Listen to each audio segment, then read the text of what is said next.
You are chopping tomatoes after a long day. White shirt, red sauce, of course. You Google "get tomato stain out fast" and suddenly you are reading a 1200 word memory about someone's grandmother and a Tuscan summer before they finally say "use cold water."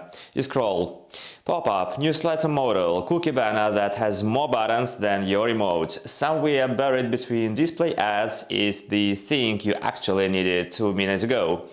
Meanwhile, the stain is setting, your meeting starts in 8 and you are bagging with a t-shirt like it can hear you. That feeling, that's the modern web in a bowl. You just want a straight answer, not a treasure hunt with confetti cannons, and every time that happens someone says, "Search is dead, AI killed it." Maybe, but maybe not. Because here is the twist: the mess you and I feel in the kitchen, the gym, the school pickup line, it isn't about answers being wrong, it's about time being wasted. It's about tools that used to be simple turning into obstacle courses. And it's why our story today starts with the stubborn machine that still sits at the center of the internet: Google search. Zoom out to the bigger picture. For years, people have predicted the fall of the blue links. We were told chat box would replace the box. We were told no one wants to search anymore, they want answers. And yet, everywhere you look, browsers, phones, smart speakers, the same rectangle waits for your next question. It's not glamorous, it's not new, but it's the spine of the web. And when the spine shifts, everyone feels it. Creators, companies, and yes, people just trying to destain a shirt.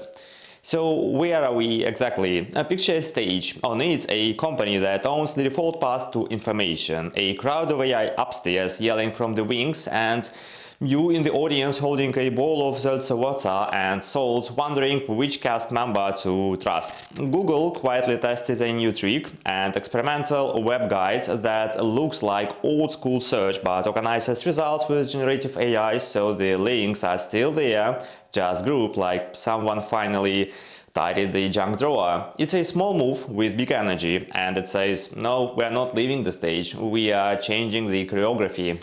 And if you have ever tried to explain to a non-tech friend why search results feel different lately, you know this is the weird middle. The part of the movie where the hero isn't winning, but there is no losing either.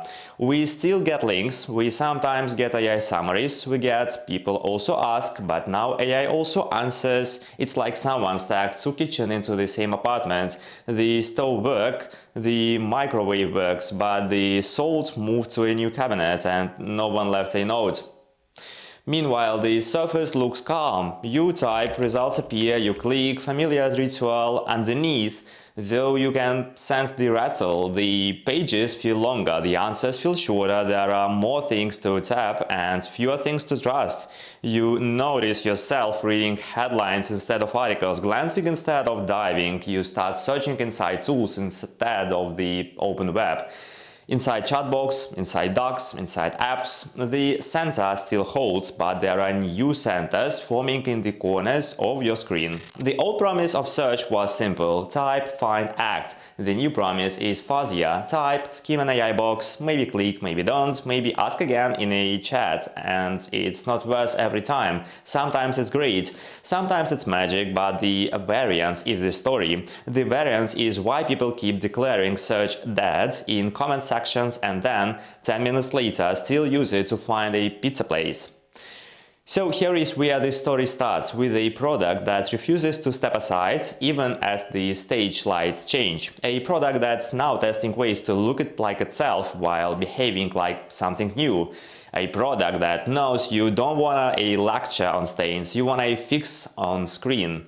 And a product that, for better or worse, still decides how the rest of the internet arranges the shelves. Money follows eyeballs. By late July, the Wall Street Journal is cited saying Google's search revenue for April-June is up 12% year over year, the company's best quarter ever. You can declare the funeral all you want. The cash register refuses to lower its voice. Chronology keeps clicking forward. First, AI overviews grows. Second, money spikes. Third, web guide appears. Fourth, rivals scramble for the edges. browser sidebars and answer boxes of their own, because the homepage of the internet is testing new choreography without leaving the stage. And yes, part of Google's power here is embarrassingly obvious. It owns the most used browser, the thing you stated while pretending to take notes. Why open a separate chat box tab when the address bar is already whispering "Ask me"? But the plot doesn't just climb, it tilts. Users are being shown more links, even as fewer of those are the money-making kind, which means the scoreboard looks great while the shard chart quietly changes. On the court sideline, an entire industry built around pleasing the algorithm reshuffles its playbook. SEO tools still dominate, but the new releases brag about something different, optimizing for LLMs, checking what assistants think, tuning content for Gemini, Claude and ChatGPT. It's like game designers patching the boss fight, so the real trick isn't the enemy, it's the hint system. Back on the main stage, the beats line up. A growth spurt in AI overviews Q1, Q2, a record quarter, and an experiment that tries to look like the past while acting like the future. You can feel the room tightening. Tools that lived off the old ritual, crawl, index, rank, click, now stare at a new ritual, cluster, scheme, decide, maybe click. And the most absurd part creeping in is how ordinary it feels. No fireworks, no way of pivoting the web, just a calm UI rearranging your options before you notice. Search didn't die. The old algorithm got absorbed into a new wrapper, and the killer looks a lot like Google itself. AI overviews didn't siphon users away, they pulled more in, roughly 1.5 billion monthly users in Q1, jumping to 2 billion in Q2. Fallout time for workers, this is a new homework assignment. Writers and SEOs aren't just drafting articles, they are drafting for how assistant cluster topics. Will this paragraph survive the summary? Becomes as real as does this rank? You can still win, but the path is different. Be the source, the summary can't creep without linking, or with the peak that AI piles label as definitive. The first clicks now happen in the pre-choice layer. That's a subtle tax on everyone downstream. For product teams, the browser matters again. Defaults decide habits. Chrome is the hallway, the address bar is the concierge.